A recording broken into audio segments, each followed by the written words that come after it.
კვლავ მოგესალმებით, მადლობა რომ გვისმენთ მთელ საქართველოში და გვიყურებთ პლატფორმებზე იმედიჯი, მაი ვიდეოჯი, ასევე მაგდის IP ტელევიზიით 53 არხზე და რადიო იმედის Facebook გვერდზე. დავით ქართველიშვილი, პარტია ხალხის ძალის წევრი შემოგვიერთდა და ჩვენ ვისაუბრებთ მიმდინარე აქტუალურ პოლიტიკურ საკითხებზე. მოგესალმებით ბატონო დავით, მადლობა გადაცემაში მონაწილეობისთვის. ევროპა ახლა Deep State-ის ახალი გეგმის პირველი ტესტირების წინაშე დგას. უახლოეს პერიოდში სავარაუდოდ სწორედ ევროპის კონტინენტზე ვიხილავთ პირველ ქვეყანას, სადაც კორპორაციული მმართველობა დაკანონდება. ეს არის საკითხი, რომლითაც მინდა დავიწყოთ ჩვენი დღევანდელი საუბარი, თქვენ გამოაქვეყნეთ ცოტა ხნის წინ. მოდით საზოგადოებისთვის რომ გავხადოთ უფრო მეტად გასაგები, რას გულისხმობთ ეგრეთ წოდებულ კორპორაციულ მმართველობაში, რა საფრთხეები შეიძლება არსებობდეს ამ კუთხით, შეიძლება მას მოხვეს და როგორ წარმოგიდგენიათ მთელ ამ კონტექსტში ამის წინააღმდეგ ბრძოლაში ჩვენი ქვეყნის როლი. მოგესალმებით დავით, მე ვსალმები ჩვენს მსმენელს, ინტერნეტ მაყურებელს. ჩვენ წლების განმავლობაში ვადევნებთ თვალყურს იმ პროცესებს, რომელიც ზოგადად ევროპის კონტინენტზე მიმდინარეობს, კერძოდ ევროკავშირის წიაღში მიმდინარეობს და ჩვენ ვხედავთ, რომ ყოველწლიურად ეს ევროკავშირი ნელ-ნელა ემართება, ასე ვთქვათ, გადადის იმ ევროსაბჭოთა კავშირის სისტემაში, რომელიც ჩვენ ერთხელ უკვე დავანგრიეთ და მეორედ მსგავსი ტიპის ხაფანგში მოხვედრა ნამდვილად არ გვინდა. ამიტომ ქართველები, ჩვენი საზოგადოება პირველ რიგში ვალდებულია იყოს ინფორმირებული ყველაფერზე იმაზე, რაც ხდება დღეს ევროპის კონტინენტზე და რა ემართება დღეს ევროპულ ცივილიზაციას. და ემართება ძალიან ცუდი რამ. მიზანმიმართულად მიმდინარეობს იმ ფასეულობების ნგრევა, დაკნინება, დისკრედიტაცია, რომელზეც ეს კავშირი, ევროკავშირი, ევროპის ქვეყნების კავშირი აღმოცენდა თავის დროზე და აღმოცენდა პირველ რიგში იმ ქრისტიანული ღირებულებების გარშემო, იმ ევროპული თვითყოფადობის გარშემო, ევროპულ დიდ ოჯახში იმ იდენტობის შენარჩუნების ხარჯზე, რომელშიც თავისებურება აქვს იმ პორტუგალიელს და ესტონელს და არ შეიძლება მათგან ერთი რაღაცა საერთო ევროსაბჭოთა ადამიანი შექმნა, როგორც ამას აკეთებდნენ 70 წლის განმავლობაში დიდ საბჭოთა კავშირის იმპერიაში, ხომ? ამას ვხედავთ რეალურად, ეს არ არის მოგონილი, ეს არის ფაქტი, როდესაც ქრისტიანობის დაკნინება და მისი ჩანაცვლება ხდება LGBT იდეოლოგიით, როდესაც ქრისტიანული ტრადიციული ღვთისმსახურება ჩანაცვლებულია LGBT პრაიდებით, აღლუმებით და სხვადასხვა ღონისძიებებით ამ ფერნაკლული ცისარტყელას დროშის ქვეშ. ეს ყველაფერი, რა თქმა უნდა, არის პირველი დარტყმა, პირველი სამიზნე Deep State-ის მხრიდან, რომელმაც უნდა რომ ჩაანაცვლოს ეს ტრადიციული ისტორიული ფასეულობები რაღაცა ახალი პროგრამებით, ახალი სისტემებით. შემდეგ შევხედოთ, რა ხდება მიგრაციული პოლიტიკის თვალსაზრისით, ხომ? თვითონვე მოახდინეს ინსპირირება მთელ რიგ ლოკაციებზე, გეოგრაფიულ ზონებში ამ კონფლიქტებისა, ომებისა, ლიბია, ლიბანი, პაკისტანი, ავღანეთი, იემენი, სირია გამომრჩება ვიღაცა და ფართოდ გაუღეს პორტალი კარიბჭე ევროპაში და მილიონობით უცხო კულტურის, უცხო კონფესიის წარმომადგენელი შემოვიდა, შემოიჭრა ევროპულ კონტინენტზე და დაიკავა იქ საკმაოდ პრივილეგირებული, ასე ვთქვათ, მდგომარეობა, რაც ჯდება მთლიანად Deep State-ის ზოგად იდეოლოგიაში. ეს უნდა იყოს უმცირესობის დიქტატი უმრავლესობაზე.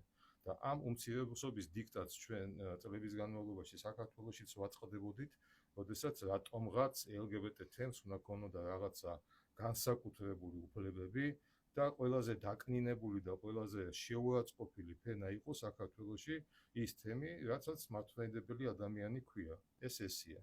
შემდგომ ჩვენ ვხედავთ, როგორ მიდიოდა მიზანმიმართულად იმ ინდუსტრიული ბაზის მოშლა, რომელიც მთლიანად იყო დამოკიდებული იაფი ენერგომატარებლების, ასე ვთქვათ, გამოყენებაზე, რომელიც შემოდიოდა რუსეთიდან. უკრაინის ომის მიმდინარეობის დროს ორი ძირითადი მილსადენი აფეთქებული იქნა, რათა გადასულიყო გერმანიის, პოლონეთის თუ საფრანგეთის ინდუსტრია და საწარმოო ხაზები იმ ძვირი ამერიკული ბუნებრივ აირზე, რომელმაც მაინც ვერ ჩაანაცვლა ის იაფი ენერგომატარებელი და მთელი რიგი საწარმოები და ინდუსტრიული ზონები იძულებულები იქნენ რელოკაციის სახით გადაეტანათ თავისი საწარმოები ამერიკის შეერთებულ შტატებში თუ აზიის კონტინენტზე და ძალიან ბევრი ბრენდული ასეთი საწარმო ჩვენ ვიცით რომ დღეს წარმატებით ახორციელებს თავის საქმიანობას ამერიკის შეერთებულ შტატებში. რომელი ერთი ჩამოვთვალოთ კიდე, როდესაც სოციალურად ყველაზე დაუცველ ფენასაც კი შეეხნენ, როდესაც შექმნეს ეს ორგანიზებული საერთაშორისო დანაშაულებრივი კონსორციუმი, კოლ-ცენტრებად ცნობილი ჩვენთვის, რომელიც მართლაც მილიონობით ევროპელ პენსიონერს ძარცვავდა მილიარდობით ევროს ოდენობის თანხაზე, ხომ? ვინაიდან მათ ხელშია მთელი ეს საინფორმაციო ბაზა, საბანკო ანგარიშები და თავისივე შექმნილ კრიმინალური ჯგუფისთვის ამ ინფორმაციის მიწოდება მათთვის პრობლემას არ წარმოადგენდა არანაირს. ამანაც ხომ გამოიწვია აი ამ პენსიონერებში, რომელიც აი სოციალური თვალსაზრისით ყველაზე დაუცველი ფენაა, რა თქმა უნდა, უნდობლობა იმ დემოკრატიული სახელმწიფოებრივი ინსტიტუტების მიმართ, რომლებმაც წესით უნდა დაიცვან ესენი, ხომ?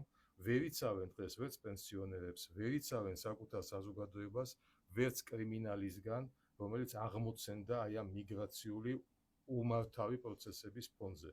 დღეს შვედეთში საღამოს ეშინიათ სახლიდან გამოსვლა, იმიტომ რომ ეს არის სახიფათო სიცოცხლისთვის. დღეს წალეკა ახალმა ტალღამ, მიგრაციულმა ტალღამ უკრაინელი ლტოლვილების სახით პოლონეთი, ხო, როდესაც პოლონელები უჩივიან იმას, რომ სწორედ უკრაინული კრიმინალური დაჯგუფებები აწიოკებენ ადგილობრივ მოსახლეობას. არაფერი რომ არა ვთქვათ, მათ დახარვეზებულ კი არ ჩამოშლილ სასამართლო და საარჩევნო სისტემაზე, ხო? რომლითაც ყოველთვის გვასწავლიდნენ ჩვენ თურმე რა არის მისაბაძი და ჩვენ დავინახეთ რანაირად ეპყრობიან ამომრჩევლის უმრავლესობის კანდიდატებს, ხომ? იგივე რუმინეთის არჩევნები ავიღოთ, როგორ ებრძვიან გერმანიაში მზარდი პოპულარობისა და რეიტინგის მქონე პარტიას ალტერნატივა გერმანიისთვის, რომელიც ექსტრემისტულ ორგანიზაციად ჩამოაყალიბეს. საფრანგეთი მარინ ლეპენი, რომელიც მოაშორეს ფაქტიურად მომავალი საპრეზიდენტო არჩევნების აი ამ რბოლას. ანუ კეთდება ყველაფერი, რომ ადგილობრივი პოლიტიკური ელიტები და მოსახლეობა, საზოგადოება Deep State-მა დაარწმუნოს იმაში. აი ზუსტად ეს მინდა გკითხოთ. როგორ ეხება Deep State-ი და ვთქვათ მისი სისტემა რიგით მოქალაქეს. მიუხედავად იმისა, რომ ჩვენ კარგახანია გვესმის და არ მხოლოდ ვთქვათ ქვეყნის შიგნით, არამედ მის ფარგლებს გარეთაც ეს აქტუალური თემაა ტრამპის ადმინისტრაციას გაცხადებული პოლიტიკა აქვს Deep State-თან ბრძოლის, თუმცაღა მოლოდინი იმისა, რომ რაღაცნაირად უფრო ქმედითი იქნებოდა ეს ნაბიჯები, ჯერჯერობით მაინც არ ჩანს, სახეზე არ არის, ბრძოლის პროცესი გრძელდება და ამის შეფასების დროს ვიღებთ ხოლმე ასეთ პასუხს, რომ არც ისეთი მსუბუქი აღმოჩნდა მოსარევად, იმიტომ რომ საკმაოდ ფესვებ გადგმულია. როგორ პოვა მან გავლენა, ან რა ტიპის შეხება აქვს მოქალაქეებთან, მათ შორის ისეთებთან, ვინცაც ჯერ კიდევ აქვს შეკითხვა, გამარკვიეთ ხალხო, რა არის ეს Deep State-ი და ხშირად გვსმენია ხოლმე, კითხულობენ კიდეც, რომ აი ქალია, კაცია, რა შეუულია გვავნოს. როდესაც უხსნი, რომ ეს არის ერთგვარი ტერმინი, რომელიც ჩრდილოვან, ასე ვთქვათ, მმართველობას ნიშნავს, აი ამ თელს, ასე ვთქვათ, დრამატურგიაში რა ადგილზე ვართ ახლა, იგითი ადამიანები, რა გამოვიარეთ და რა დარჩა წინ კიდე. Deep State-ს ასაზრდოვებს 15-მდე ოლიგარქიული მძლავრი ოჯახი კლანი, თან თქვენ ამბობთ, რომ დისტანცია უნდა დავიჭიროთ, კი ბატონო, საჭიროა და ესეც როგორ წარმოგიდგენიათ, როგორ არის შესაძლებელი. კი ბატონო. Deep State-ი არის ინსტრუმენტი ამ ოლიგარქიული მმართველობის, რომელშიც შედის 15 მძლავრი ოლიგარქიული კლანი ოჯახი, რომლებსაც აქვთ ზე ამოცანა მსოფლიო ბატონობა, მსოფლიო გავლენა და მსოფლიო ბატონობა. ამ ეტაპზე ხომ საექსპერიმენტო ველად შერჩეულია სწორედ ევროპის კონტინენტი. და ამიტომ ჩვენთვის ქართველებისთვის ეს ყველაზე საინტერესოა, იმიტომ რომ ჩვენ არა გვაქვს გაცხადებული არც რაღაც აზიური, რა თქვა, წინსვლა, ხო? ჩვენ ევროინტეგრაციის გზას მივყვებით, მაგრამ ჩვენ კაფიოთ უნდა ვიცოდეთ, ვისთანა გვაქვს საქმე, რა მდგომარეობაში არის დღეს ის სუბსტანცია ევროკავშირის სახით, რომელიც 10-ული წლების წინ ჯერ კიდევ მიმზიდველი იყო ჩვენთვის, იმიტომ რომ რაღაც ხავერდოვანი სათვალით უყურებდით ყველაფერს, მათ ნაკებ სხვადასხვა დემოკრატიული მმართველობის სისტემებს, ჩამოთვალილ ხო სასამართლო იქნება, საარჩევნო, ადამიანის უფლებების დაცვა თუ რაღაცა. თუ ჩვენი ქვეყნის ისტორიას გადავავლებთ თვალს, თუ ვინმეს ჰქონდა ევროპული ღირებულებები ჯერ კიდე საუკუნის და რა ვიცი მე როდის ხო პირველი კონსტიტუციის პერიოდში ყველა ძალიან კარგად ხედავს და მეგონი თან ხდება ამაზე. ცივილიზაცია ეს არ არის თქვა რაღაცა პროპაგანდის ნაწილი ან სურვილის. ეს ოდითგანვე ჩვენი განუყოფელი იდენტობის ნაწილი იყო ასე ხომ არის. და ამიტომ ჩვენ ვხედავთ, რომ მიზანმიმართულად უთყავენ, ზუსტად წერტილოვნად უთყავენ ადამიანების იდენტობას, მათ სარწმუნოებას, მათ თვითმყოფადობას, მათ ისტორიას, მათ სიამაყეს თავისი ისტორიული წარსულიდან გამომდინარე და სულთ მოახდინონ თაობების გენმოდიფიცირება. შექმნან ახალი ბიომასა, ახალი, რა ვიცი, ადამიანი, რომელიც მხოლოდ და მხოლოდ კორპორაციული მმართველობას უნდა მოემსახუროს და მას არ უნდა გააჩნდეს თავისი არც სახელი, არც გვარი, არც სიამაყე, კიდევ ერთხელ ვამბობ, წარსულის მიმართ ან წინაპრების ხსოვნა და ასე შემდეგ. ეს უნდა იყოს ბიომასა, გენმოდიფიცირებული ახალი ადამიანი, ეს უნდა იყოს მონა იმ გაგებით, კლასიკური გაგებით, გაგებითად პლანტაციებზე ყავდათ მონათმფლობელებს გაშვებული, თქვათ, სხვადასხვა ერის რასისა წარმომადგენლები, ხო და ჩვენ საქართველოში, ხო, რომლებსაც ჯერ კიდევ შენარჩუნებული გვაქვს, ხო, მადლობა ღმერთს, ეს ურყევი კონსოლიდაცია ისეთი ფასეულობების ირგვლივ, რომელიც სასაცილოდ არ ყოფნის ჩვენს აკაცუკებს და ეს მართლაც მამული ენა და სარწმუნოებაა, ეს მართლაც ჩვენი დედა ეკლესიის სერიოზული და ურყევი ავტორიტეტია, რომელსაც შეუძლია თან ტრიადაა და ერთმანეთის გარეშე წარმოუდგენელია ამ ფილოსოფიის გააზრება. თუნდაც ამ შეფასების ნაწილში, როდესაც საქილიკოა მსგავსი, თქვათ, ღირებულებები, რასაც ეფუძნება სახელმწიფოებრიობა ხო და აზროვნება, რატომ წამოვიდა, თქვათ, წინა პლანზე? რატომ ხედავთ, რომ ადამიანები ამ ყველაფერზე, მსუბუქად რომ თქვათ, მაინც და მაინც არასასიამოვნოდ ხუმრობენ, ბევრისთვის ეს ირონიული შეიძლება იყოს. ეს არ არის ირონია, ეს არის ჩვენთან ბრძოლის სტრატეგიის ერთ-ერთი ნაწილი. შეგვიძლია ამ კონტექსტში განვიხილოთ როგორც ნაწილი ერთ-ერთი. კი ბატონო, ძალიან სერიოზული განცხადება გააკეთა ვიქტორ ორბანმა ჩვენ ხელისუფლებასთან მიმართებით. მან თქვა, ახლა ზუსტი ციტირება შეიძლება ვერ მოვახდინო, მაგრამ საქართველოს მთავრობა არის ის მხეცი, რომლის ძალიან ეშინია ბრიუსელს. და ბრიუსელს თუ ეშინია, ჩათვალეთ, რომ ეშინია deep states. რაშია ჩვენში ეს მხეცობა გაიგაგებით.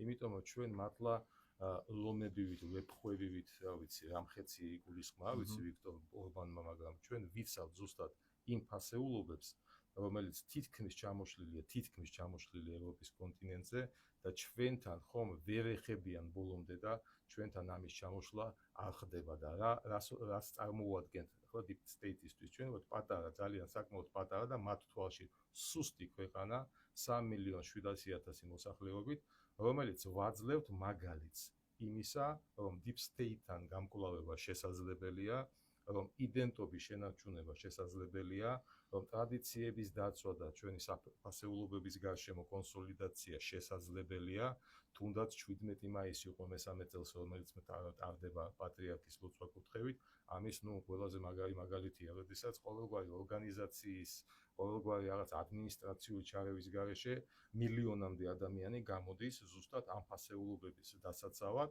რასაც უკვე ადგილი აღარ აქვს ევროპის კონტინენტზე. იქ არის ჩანაცვლებული ეს ყველაფერი, მაგრამ ჩვენ ვართ ძალიან ცუდი მაგალითი, ამიტომ ჩვენ ან უნდა დავისაჯოთ, ჩვენთან ან უნდა მოხდეს გადატრიალება, ჩვენთან უნდა დააბრუნონ ხელისუფლებაში ის ძალები, რომლებიც 9 წლის განმავლობაში წარმატებულად ასრულებდნენ deep state-ის დავალებას, სწორედ რომ ჩვენი მენტალობის გენოციდის კუთხით. მაგრამ ბოლომდე ვერ მივაყვანეთ. მუდმივი რყევა რასურაც აჩვენებს. მუდმივი რყევა და მიზნის მიუღწევლობა. ერთის მხრივ გარედან და თქვენ აღნიშნეთ, რომ ქვეყნის განსაკუთრებული ბრძოლის უნარიანობა და წინააღმდეგობები, რომელიც მაგალითი შეიძლება იყოს. საბოლოო ჯამში რას ეფუძნება თუნდაც იგივე ის მშვიდობა, რომელიც ასევე ბევრისთვის შეიძლება ირონიული ღიმილის საგანი იყოს, როცა ლაპარაკობთ, რომ დღეს ლამის ყოველ დღე კრიზისები ხდება ჩვენს ირგვლივ და დღე არ გავა ისე, რომ რაღაც ისეთი არ გავიგოთ, რაზეც გვეფიქრება, ამ ფონზე ვთქვათ, მოძებნო შენი ადგილი თან იმ გეოგრაფიის გათვალისწინებით, რომელიც გაქვს და რაღაცნაირად გრძელვადიან პერსპექტივაში შეძლო, რომ თავი აარიდო ამ გამოწვევებს და შეინარჩუნო რაღაცნაირად ერთის მხრივ ზუსტად მშვიდობა და მე მასზე დაფუძნებული ვთქვათ ეკონომიკური მაჩვენებელი, რომელიც ასევე ვთქვათ ციფრებში კარგად ჩანს, რას ეფუძნება?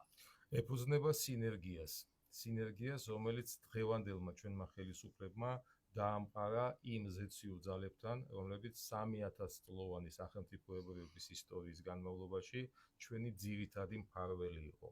ეს არის უფალი, ეს არის ღვთისმშობელი და ეს არის ასობით, ათასობით ის წმინდანთა დასი, რომელიც ზემოდან გვეხმარება, ოღონდ გვეხმარება მაგ დროს, როდესაც ხედავს, რომ თანხმედრა ხდება ჰორიზონტალურ მიზნებსა და ვერტიკალურ მიზნებს შორის. როდესაც ჩვენ ოდნავ ჩამოვრჩებით ამ კომპონენტში, გვეძლევა განსაცდელი. სხვადასხვა იმპერიების, კოლონიალური ვასალური დამოკიდებულების სახით.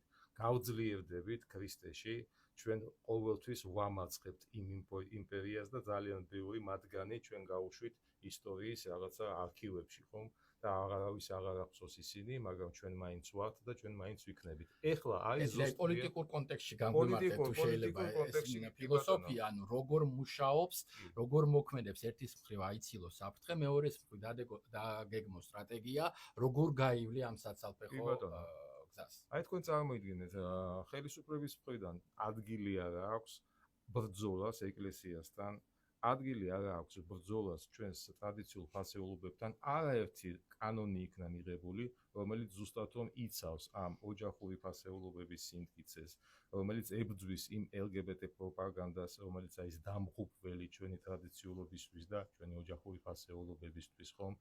ჩვენ ვმეგობრობთ ისეთ ქვეყნებთან და მათ ნაციონალურ კონსერვატიულ ლიდერებთან, როგორიც არის მაგალითად იგივე უნგრეთის პრემიერ-მინისტრი, სადაც არის აბსოლუტური თანხმედრა იმ ხედვებში, რასაც მე ახლა ვიძახი, რასაც ქვია სინერგია, ამ ჰორიზონტალურის და ვერტიკალურის ერთობლიობა იდენტობის გარეშე, ერთობლიობა ჩვენი ტრადიციების, ჩვენი ისტორიის გარეშე.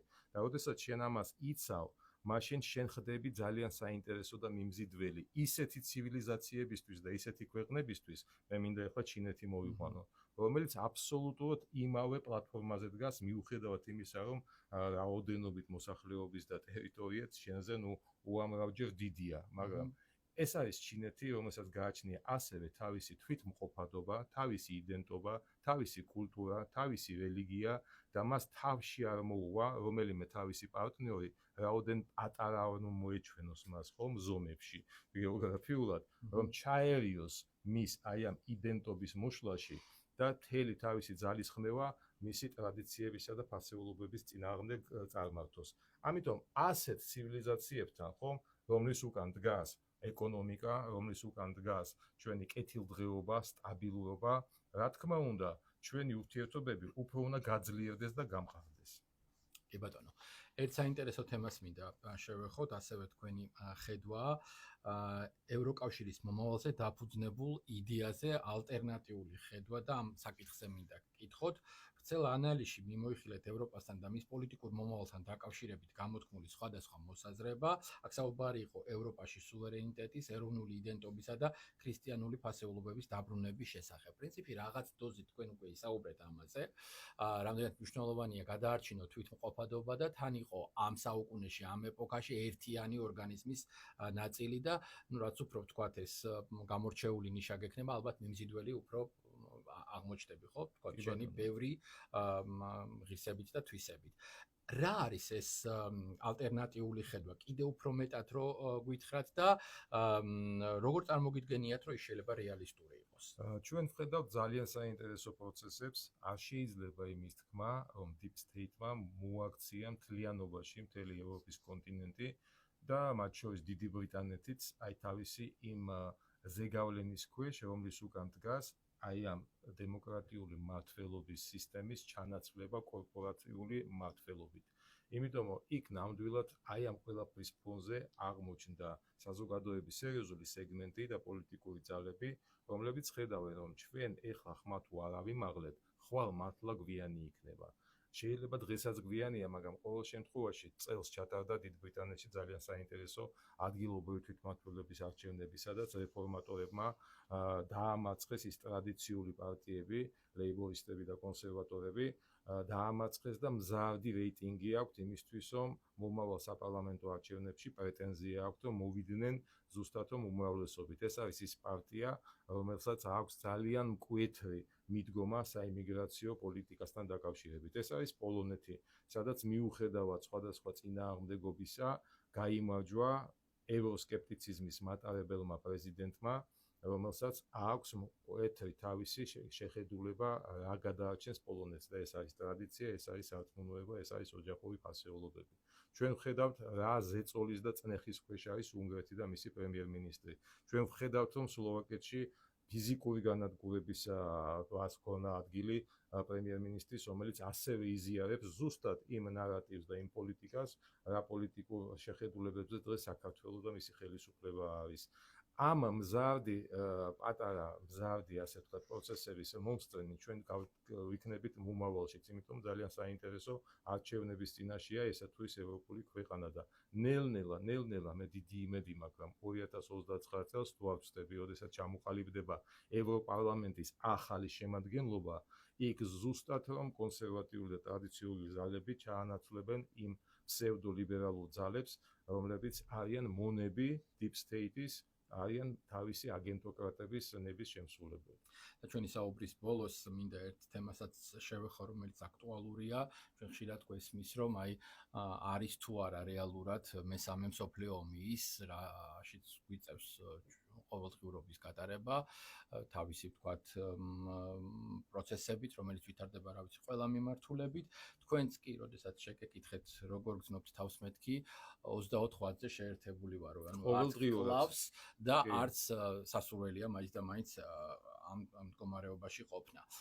დღეს ისრაელმა გამთენისას ირანის წინააღმდეგ სამხედრო ოპერაცია დაიწყო, ოპერაციის ფარგლებში დაიბომბა ირანის ბირთვული ობიექტები, ლიკვიდირებულები არიან ირანის უმაღლესი სამხედრო თანამდებობის პირები და მეცნიერი ფიზიკოსები, რომლებიც ბირთვულ პროგრამაზე მუშაობდნენ და ტრამპი მოუწოდებს ირანს დადოს ბირთვული შეთანხმება, სანამ გვიანი არ არის. რა პროცესი ვითარდება ახლა, ისი მაყურებელიც ჩვენ დღეს დილით ხვდით და ასევე თავისთავად უკვე ხვდებით, რომ მოლოდინები არსებობს, რომ რეალურად სიტუაცია დაიძაბება. კი ბატონო, იმდენად ცხელია ეს ამბები, რომ დღეს ახლა ამ საათიდან გამომდინარე, 16 საათი 30 წუთიდან გამომდინარე რაღაცა პროგნოზი დავდوان ჩემი ხედვები, ცოტა თამამი იქნებოდა ჩემი მხრიდან, მაგრამ რაც შემიძლია დავინახო უკვე ამ მომენტისთვის, ხომ? რომ ეს არის საბაბიც აქვს ამ ყველაფერს და რეალური შორს მიმავალი პოლიტიკური გეგმები. საბაბი არის ის, რომ თითქოს ირანი ჯიუტად არ თანხმდება იმ კონსორციუმში გაერთიანებაზე და ამის შესახებ მოლაპარაკებებს წარმართოს იგივე ამერიკის შეერთებულ შტატებთან, რა კონსორციუმში შედის საუდის არაბეთი და არაბთა გაერთიანებული საემირო, რომლებსაც ერთობლივად უნდა ემუშაოთ აი ამ ბირთვულ პროგრამაზე და ურანის გამდიდრებაზე და ასე შემდეგ. ანუ არც ერთ ამ კონსორციუმში შემავალ ქვეყანას დამოუკიდებლად არ ეძლებოდა საშუალება ამ მუშაობის წარმართვის, რასაც ირანი ფაქტობრივად აკეთებდა ჯიუტად, ხომ? მაგრამ ჩვენ დღეს ვხედავთ, რომ თავი გამოყო ირანის უკანასკნელი შახის შვილმა და ფაქტობრივად გააკეთა პოლიტიკური განაცხადი და ირანელ ხალხს აუწყა, რომ ის მზად არის ამ რთულ პერიოდში, ქვეყნისთვის და ერისთვის რთულ პერიოდში აიღოს სათავეში, ასე ვთქვათ, ხელისუფლება და მიიყვანოს ირანის ხალხი, გამოიყვანოს უბრალოდ იმ ჩიხიდან, რაც ჩიხშიც ის იმყოფება ათეულობით წლების განმავლობაში უმკაცრესი სანქციების ქვეშ. და ჩვენ ხედავთ იმასაც, რომ როგორც ჩანს, ირანის შეერაღებულ ძალებს ხომ არ აქვს ის არსენალი იმ შეიარაღების, რომლითაც მან შეიძლება ისრაელს სამხედრო და პასუხი გასცეს ჯეროვანი და დღეს რომ ასობით ათასობით დემონსტრანტი გამოვიდა ირანის ქუჩებში, რომელიც ითხოვს თავისი ხელისუფლებისაგან, რომ მან გასცეს ადეკვატური პასუხი ისრაელს, ხო? იმ ფონზე თუ ირანს რეალურად არ გააჩნია ამის შესაძლებლობა, სავსებით შეიძლება ჩვენთვის ძალიან ცნობილი მეთოდებით ეს გადაიყვანო უკვე იმ 180 გრადუსიანი, ასე ვთქვათ, პოლიტიკურ მოთხოვნებში, რომლის უკან გამოჩნდა დღეს უკანასკნელი შახის ვაჟი და მოხდეს იქ ხავერდოვანი რევოლუცია და გადატრიალება, რომელიც თავდაპირად ააყენებს არსებულ სისტემას ირანში. დიდი მადლობა საინტერესო ანალიზისთვის. დავით ქართველიშვილი, პარტია მადლობა ხალხის თქვენ. სახის წევრი, საუბრობდა პირდაპირ ეთერში. მადლობა უთხრათ ჩვენს მსმენელსაც და მაყურებელსაც დათმობილი დროისთვის. გემშვიდობებით, ჩვენ ერთმანეთს უკვე მომდევნო ორშაბათს შევხვდებით. ნახვამდის.